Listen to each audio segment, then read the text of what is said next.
Hi! For today's video, nagtanom ko mga cactus.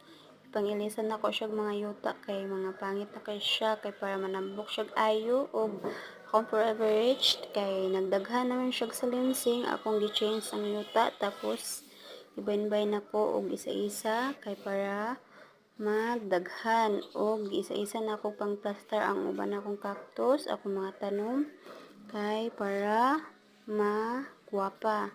Ug kani kay na may sobrang forever rich nakakita ko sudlanan akong gitanom mo na siya gibisbisan din ako ug nabali naman ning isa nga video unsa unta man ni wala koy mabuhat kay di man gud siya matuyok unsa unta man na ngano na siya bisag dai na gid ninyo guys ha.